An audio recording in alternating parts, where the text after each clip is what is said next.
नमस्कार मित्रांनो, आज मी तुम्हाला जो प्रसंग सांगणार आहे तो आपल्या चॅनलवरच्या दिनेश नावाच्या एका वाचक मित्राने आपल्याला पाठवलेला आहे आणि तो प्रसंग आता त्यांच्या शब्दामध्ये मी तुमच्यासमोर सादर करत आहे. नमस्कार, माझं नाव दिनेश. आज मी तुम्हाला माझ्या आयुष्यामध्ये घडलेला एक खराखुरा आणि भयानक प्रसंग सांगणार आहे आणि हा प्रसंग त्यावेळी घडला होता ज्यावेळी मी मेडिकलच्या शेवटच्या वर्षाला होतो. आम्हाला आठवड्यामध्ये 2 सुट्ट्या असायच्या आणि आम्ही त्या विकेंडला कुठंतरी बाहेर फिरण्यासाठी जाणार होतो. माझं मूळ गाव होतं सातारा, पण माझं मेडिकलचं शिक्षण कोल्हापूरच्या एका नामांकित कॉलेजमध्ये चालू होतं आणि त्यावेळी मी कॉलेजच्या हॉस्टेलमध्येच राहत होतो. आता मी ज्या रूममध्ये राहत होतो त्या रूममध्ये माझ्यासोबत अजून 3 मुलं होती आणि त्या 3 मुलांमध्ये नितीन, रितेश आणि नचिकेत असे माझे 3 मित्र होते. आता त्या आठवड्यामध्ये आम्ही विकेंडला कुठेतरी जायचं आधीच ठरवलेलं होतं, पण प्रश्न हा होता की जायचं कुठे. आणि त्यासाठी आम्ही 4 जण चर्चा करायला लागलो. आम्हाला विकेंडसाठी अशा जागी जायचं होतं ज्या ठिकाणी आम्हाला निसर्गाच्या सानिध्यामध्ये राहता येईल आणि आम्हाला त्या विकेंडच्या 2 दिवसामध्ये कोणत्याही गजबजलेल्या ठिकाणी राहायचं नव्हतं. आणि त्यासाठी आम्ही अशा स्थळांचा शोध घेत होतो जिथं गर्दी फारच कमी असणार होती. आणि त्याचा शोध घेत असताना आम्हाला एक ठिकाण सापडलं. ते ठिकाण म्हणजे खंडाळा. त्यामुळं आम्ही सर्वानुमते खंडाळ्याला जायचं फायनल केलं. पण आता प्रश्न हा होता की खंडाळ्यामध्ये आम्हाला कोणत्या ठिकाणी जायचं. आता खंडाळा हे तसं पर्यटन स्थळ होतं मुंबईच्या आणि पुण्याच्या मधोमध. त्यामुळं मुंबईकडून आणि पुण्याकडून भरपूर पर्यटक खंडाळ्याकडे जायचे. पण आम्ही लॅपटॉपवर अशी काही ठिकाणं शोधत होतो जी मनुष्यवस्तीपासून बरीचशी लांब असतील. तसं आम्हाला खंडाळ्यापासून एक 10-12 किलोमीटर अंतरावर एक छोटंसं गाव दिसलं. ते गाव एकदम निसर्गाच्या कुशीत लपलेलं होतं आणि ते एकटंच गाव असं होतं जिथं मनुष्यवस्ती एकदमच कमी होती. आता आम्ही त्याच गावी जायचं फायनल केलं. पण आता प्रश्न हा होता की त्या गावामध्ये राहायचं कुठं. आम्हाला तिथे राहण्यासाठी लॉजची, रिसॉर्टची किंवा हॉटेलची गरज नव्हती. आम्हाला एखादी प्रायव्हेट प्रॉपर्टी पाहिजे होती जी आम्हाला रेंटवर मिळेल. आम्हाला 2 दिवसासाठी तिथं कुणाचाच डिस्टर्बन्स नको होता. म्हणून आम्ही खंडाळ्यातल्या त्या छोट्याशा गावामध्ये आम्हाला एखादी प्रायव्हेट प्रॉपर्टी रेंटवर मिळते का याचा शोध घ्यायला लागलो आणि आम्ही त्यासाठी गुगलवर सर्च पण केलं. त्यावेळी आम्हाला त्या गावाजवळच एक जबरदस्त प्रायव्हेट प्रॉपर्टी मिळाली. मी गुगल मॅप्सवरून त्याचे फोटोज बघितले. खरंच ती जागा खूपच सुंदर होती.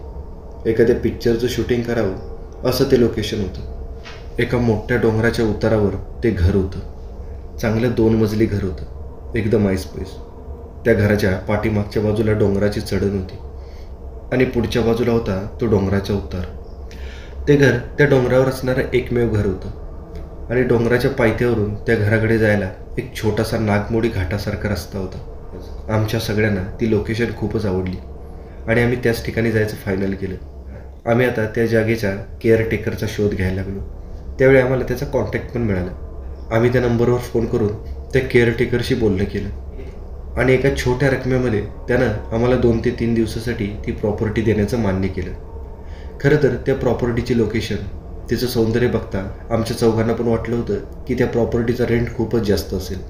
पण ज्यावेळी आम्हाला त्या प्रॉपर्टीच्या केअरटेकरनं त्या प्रॉपर्टीचा रेंट सांगितला त्यावेळी आम्हाला वाटलं की ही आमच्यासाठी एक खूपच स्वस्तातली डील आहे आणि आम्ही ते ठिकाण जवळजवळ 100% फायनलच केलं. दुसऱ्या दिवशी पहाटे आम्ही लवकर उठलो. आमचं सगळं सामान आम्ही आदल्या दिवशीच आवरून ठेवलेलं होतं आणि सकाळी लवकर आम्ही आमच्या हॉस्टेलमधून बाहेर पडलो. ते दुपारी साधारणतः 2 वाजता आम्ही खंडाळ्यामध्ये जाऊन पोचलो. खंडाळ्यामध्ये उतरल्यानंतर आम्ही एका छोट्याशा प्रायव्हेट गाडीने खंडाळ्यापासून एक 10 ते 12 किलोमीटर लांब असणाऱ्या त्या छोट्याशा गावामध्ये गेलो. मोबाईलमधल्या मॅपच्या आणि तिथल्या ग्रामीण लोकांच्या मदतीने आम्ही गावापासून जवळच असणाऱ्या त्या प्रायव्हेट प्रॉपर्टीकडे जायला लागलो आणि जवळजवळ एक 10 मिनिटामध्ये आम्ही एका डोंगराच्या पायथ्याजवळ जाऊन थांबलो.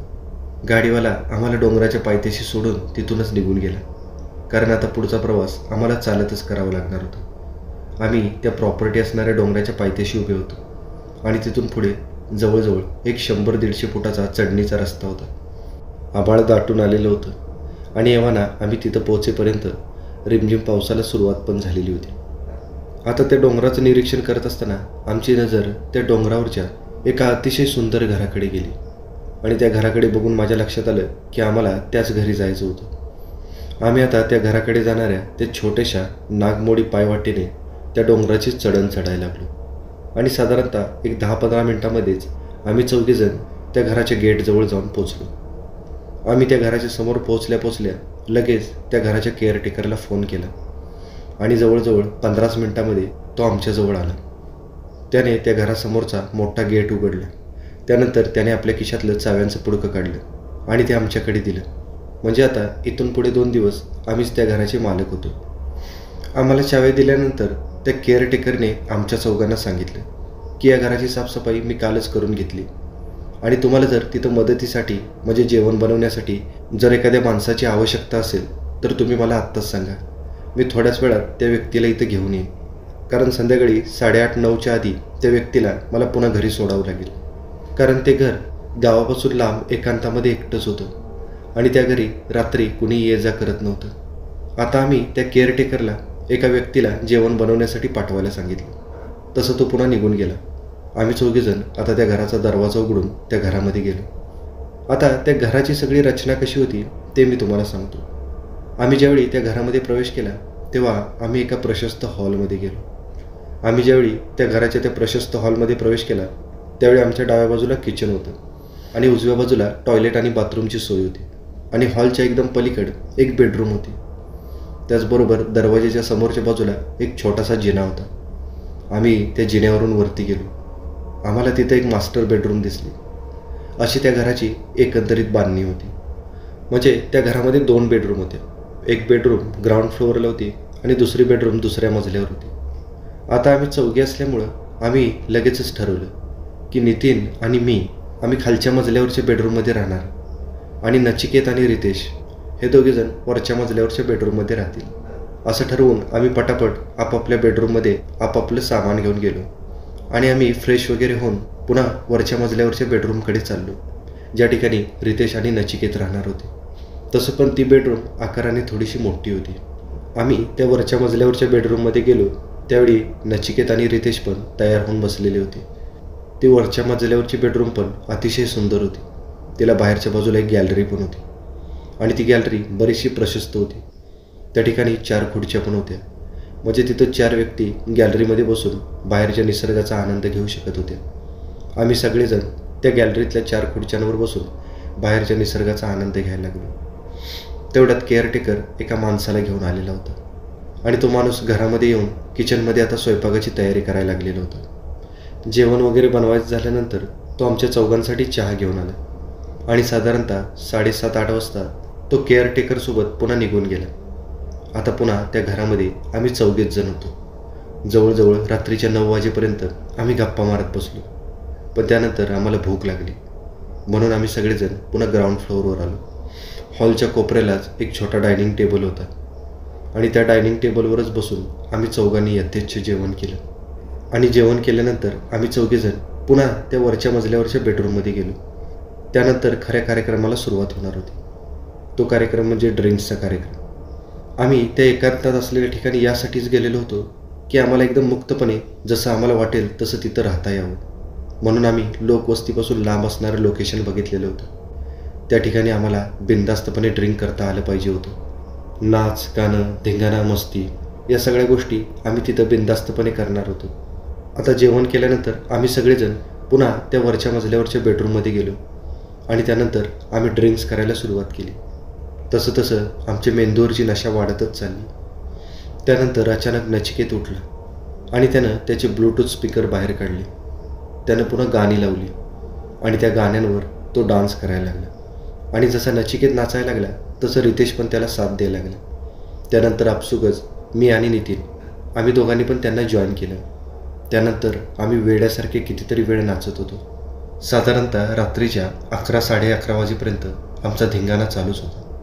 पण त्यानंतर 11-11:30 वाजता नितीन अचानक मला म्हणाला, दिनेश मला खूपच कंटाळा आला, त्यामुळे मी काय आता याच्यापेक्षा जास्त जागू शकत नाही. तुम्हाला पाहिजे असेल तर तुम्ही 3 जण रात्रभर धिंगाणा करा, मी मात्र खालच्या बेडरूममध्ये जाऊन झोपतो. आणि तो माझं काहीही न ऐकता खालच्या मजल्यावरच्या बेडरूममध्ये निघून पण गेला. त्यानंतर मी नचिकेत आणि रितेश आम्ही तिघांनी मात्र आमची पार्टी तशीच चालू ठेवली. हळूहळू पार्टी अजूनच रंगात आली आम्ही खरंच त्यावेळी खूपच एन्जॉय करत होतो. त्यावेळी नचिकेत मला म्हणाला, अरे दिनेश, त्या नितीनला पटकन वरती बोलाव, इथं किती मस्त एन्जॉय चालू आहे आणि तो खाली जाऊन झोपलाय. तसं नचिकेत नंतर रितेश पण मला म्हणाला, अरे आपण सगळेजण इथे एन्जॉय करण्यासाठी आलोय, तू पटकन जा आणि त्याला घेऊन ये. आता नचिकेत आणि रितेश दोघं पण मला फोर्स करायला लागल्यानंतर माझा पण नाईलाज झाला आणि मी गुपचूपपणे जिन्याच्या पायऱ्या उतरून खाली आलो. पण मी जसा बेडरूमचा दरवाजा उघडला तसं मला आतमध्ये नितीन दिसलाच नाही. बेडरूममध्ये कुणीच नव्हतं आणि दरवाजा पण उघडा होता. तसं मला वाटलं की नितीन किचनमध्ये पाणी वगैरे पिण्यासाठी गेला असेल, म्हणून मी पुन्हा किचनकडे गेलो. पण किचनमध्ये पण नितीन नव्हता. त्यानंतर मला वाटलं की तो टॉयलेटला वगैरे गेला असेल, म्हणून मी टॉयलेट आणि बाथरूमजवळ पण जाऊन चेक केलं. पण नितीन नाही बाथरूममध्ये होता नाही टॉयलेटमध्ये होता. तसं मला कळेच ना की नितीन नेमका गेलाय तरी कुठं. त्यानंतर मी घराचा मुख्य दरवाजा उघडला आणि बाहेरच्या वरांड्यामध्ये आलो. तसं मला दिसलं की वरांड्याच्या एका कोपऱ्याला नितीन खाली जमिनीवर बसलेला होता, एकदम शांत, जमिनीवर मांडी घालून एकटक घराच्या बाहेर कुठंतरी शून्यात नजर हरवल्यासारखा तो एकाग्रचित्ताने कुठेतरी बघत होता. मला वाटलं की कदाचित ड्रिंक वगैरे जास्त झाल्यामुळं तो इथं वरांड्यामध्ये बाहेर येऊन बसला असेल आणि मी वरांड्यातूनच नितीनला हाक मारली, अरे नितीन. पण नितीननं मात्र माझ्याकडे ढुंकूनसुद्धा बघितलं नाही, जसं की माझे शब्द त्याला ऐकूच गेलेले नसावेत. तसं मी पुन्हा जोराने नितीनला हाका मारायला लागलो. पण नितीनकडून मात्र मला कोणताच प्रतिसाद येत नव्हता. तो एकसारखा घरासमोरच्या अंधारामध्ये कुठंतरी बघत होता. तसं मी त्याच्या जवळ गेलो आणि मी त्याच्या खांद्यावर हात ठेवला. त्यावेळी मला त्याचं शरीर एकदम थंडगार वाटलं आणि जसा मी त्याच्या खांद्यावर हात ठेवला तसं त्यानं दचकून माझ्याकडे बघितले आणि तो मला असं काही बघायला लागला जसं की त्यानं एखाद्या अनोळखी व्यक्तीला बघितलेलं असं. तसं मी त्याला विचारलं, अरे नितीन, काय झालंय तुला आणि इथं वरांड्यामध्ये काय येऊन बसलायस? तसं त्यानं 1-2 सेकंदच माझ्याकडे बघितलं आणि पुन्हा तो घराच्या समोर एका विशिष्ट दिशेकडे एकाग्रचित्ताने बघायला लागला. तसं मी नितीनला पुन्हा एकदा हलवलं, पण त्यावेळी त्यानं माझ्याकडे एकदम रागानं बघितलं, जसं की मी त्याला डिस्टर्ब केलेलं असावं आणि त्या गोष्टीचा त्याला राग आलेला असावा. तसं बघायला गेलं तर नितीन खूपच मनमोकळ्या स्वभावाचा होता आणि त्या दिवशी तो जे काही वागत होता ते खूपच विलक्षण आणि विचित्र होतं. ते माझ्या लक्षात आलेलं होतं, पण तो असं का करतोय तेच मला कळत नव्हतं. मी नितीनला पुन्हा पुन्हा वरती चालायला सांगत होतो, पण नितीन मला कसलाच प्रतिसाद देत नव्हता. पण मी जास्त फोर्स केल्यानंतर तो अचानक ताडकन रागाने उठून उभा राहिला आणि माझ्याकडे बघत तो एकदम गंभीर स्वरात मला म्हणाला, तुला एकदा बोललेलं समजत नाही का? मला यायचं नाही. तो एवढंच बोलला आणि पुन्हा वरांड्यामध्ये खाली मांडी घालून बसला आणि पुन्हा एका विशिष्ट दिशेकडे बघायला लागला. तसा मी गुपचूपपणे पुन्हा हॉलमध्ये आलो आणि पुन्हा जिन्यातून वरच्या मजल्याकडे निघालो. जिन्याच्या पायऱ्या चढत असताना मी हाच विचार करत होतो की नितीन असा का वागला असेल, कारण त्या दिवशीचं त्याचं वागणं एकदमच अनपेक्षित आणि विचित्र होतं. आणि मी एकदम हळूहळू पावलं टाकत तोच विचार करत वरच्या मजल्यावरच्या बेडरूममध्ये जाऊन पोचलो. आणि जसा मी बेडरूमचा दरवाजा पुढे ढकलला त्यावेळी माझ्या पायाखालची जमीनच सरकली, कारण वरच्या रूममध्ये नचिकेत आणि रितेशसोबत नितीन पण होता. माझं शरीर भीतीनं एका क्षणात गोठून गेलं. भीतीची एक लहर सळसळत माझ्या शरीरातून गेली. एका क्षणार्धातच माझ्या अंगाला कंप सुटला आणि मला काहीच कळेना की मी आत्ताच नितीनला बोलवण्यासाठी खाली गेलो होतो त्यावेळी तो एकदम विचित्र पद्धतीने वरांड्यामध्ये बसलेला मला दिसला होता आणि मी आता वरती येऊन बघतोय तर नितीन इथं पण होता. मग जर नितीन इथं असेल तर खाली जो नितीन होता ते कोण होतं? मला काहीच कळत नव्हतं. मी खूपच कन्फ्यूज झालेलो होतो. भीतीनं माझी अवस्था खूपच विचित्र झालेली होती. मी वेड्यासारखा लटलट कापायला लागलेलो होतो आणि त्यावेळी मी कशी तरी माझ्या मनाची समजूत घातली की त्यावेळी मी खूपच ड्रिंक केलेलं होतं, कदाचित त्यामुळंच मला एखादा भास वगैरे झाला असेल. असं मी माझ्या मनाची समजूत घातली आणि मी त्या बेडरूममध्ये प्रवेश केला. पण त्यावेळी माझं मन चांगलंच चरकलं होतं. मी नितीनजवळ गेलो आणि मी नितीनला म्हणालो, अरे नितीन, आत्ता मी जिन्यावरून खाली गेलो त्यावेळी तर तू खाली होतास ना, मग माझ्या आधी तू जिन्यावरून वरती कधी आलास आणि तू मला जिन्यातून येताना पण दिसला नाहीस? तसा नितीन म्हणाला, अरे मी कधीच वरती आलो आहे, तू कधी मला बोलवायला आला होतास? तसं मात्र मला वेळच लागायचं बाकी राहिलं होतं. आत्ताच 5 मिनिटापूर्वी मी जे काही बघितलं होतं ते सत्य होतं की मला झालेला एक भयानक भास होता, याचा मी अंदाजच लावू शकत नव्हतो. ते तिघेजण मला सारखं त्यांना जॉईन करायला सांगत होते. पण माझं मन आता अजिबात लागत नव्हतं. पण मला पुन्हा एकदा खात्री करायची होती. म्हणून मी पुन्हा त्या बेडरूममधून बाहेर पडलो आणि जिन्यावरून खाली आलो. आणि सगळ्यात आधी मी खालच्या मजल्यावरच्या बेडरूममध्ये गेलो. आणि जसा मी त्या बेडरूमचा दरवाजा उघडला तसं मला दिसलं की त्या बेडच्या पलंगावर नितीन बसलेला होता. तो बेडवरून 2 पाय खाली सोडून बेडच्या दोन्ही बाजूंना हाताने पकडून खाली मान घालून बेडवर बसलेला होता. आता जसं मी त्याला त्या बेडवर बघितलं तसं मात्र माझ्या अंगातलं अवसानच गळालं आणि मी मटकन तिथं दरवाजामध्येच खाली बसलो. खरं तर मी एवढा घाबरलो होतो की मला पटकन तिथून पळून जायचं होतं. पण भीतीमुळं माझ्या अंगातलं त्राणच गळून गेलेलं होतं. मी वेड्यासारखा नितीनकडे बघतच होतो. तसं नितीननं पण माझ्याकडे बघितलं आणि तो गालातल्या गालात खूपच मिश्किलपणे हसला आणि तो बेडवरून उठला आणि माझ्या दिशेने एकदम हळूवार पावलं टाकत चालायला लागला. तसं मी माझं शरीर मागच्या बाजूला झोकून दिलं आणि मी चाचपडत पडत उठत त्या जिन्याच्या पायऱ्या कशा तरी चढायला लागलो आणि पुन्हा वरच्या मजल्यावरच्या बेडरूममध्ये गेलो. आणि बेडरूममध्ये जाताना मी जवळजवळ किंचाळतच गेलो. कसा तरी मी वरच्या बेडरूममध्ये प्रवेश केला आणि मी धाडकन खाली जमिनीवर पडलो. त्यानंतर माझी शुद्ध हरपली आणि ज्यावेळी मी शुद्धीवर आलो त्यावेळी दुसरा दिवस उजाडलेला होता. सकाळचे 7-7:30 वाजले होते. रात्रीच्या ड्रिंक्समुळं डोकं खूपच दुखत होतं. पण उठल्या उठल्या कालचा तो भयानक प्रसंग माझ्या लक्षात आला. एव्हाना, नितीन, रितेश आणि नचिकेत तिघं पण उठलेले होते. मी शुद्धीवर आल्या आल्या त्या तिघांनी माझी विचारपूस केली. तसं मी रात्री त्यांना मला आलेला तो भयानक अनुभव सांगितला. आपल्याला काही करून या घरातून बाहेर पडलं पाहिजे. बराच फोर्स केल्यानंतर ते तिथून निघून जायला तयार झाले आणि आम्ही दुपारीच तिथून बाहेर पडलो. संध्याकाळी आम्ही आमच्या हॉस्टेलवर परत आलो. 2 दिवसाचा आमचा विकेंडचा प्लॅन आम्ही एका दिवसातच आटोपला होता. हॉस्टेलवर गेल्यानंतर मी पुन्हा माझ्या लॅपटॉपवर आम्ही काल राहिलेल्या त्या घराचं लोकेशन गुगल मॅपवर ओपन केलं आणि त्यावेळी त्या लोकेशनच्या खालच्या कॉमेंट्स मी स्क्रोल करायला लागलो. आणि त्या कमेंट्स वाचत असताना माझ्या लक्षात आलं की खरंच ते घर झपाटलेलं होतं.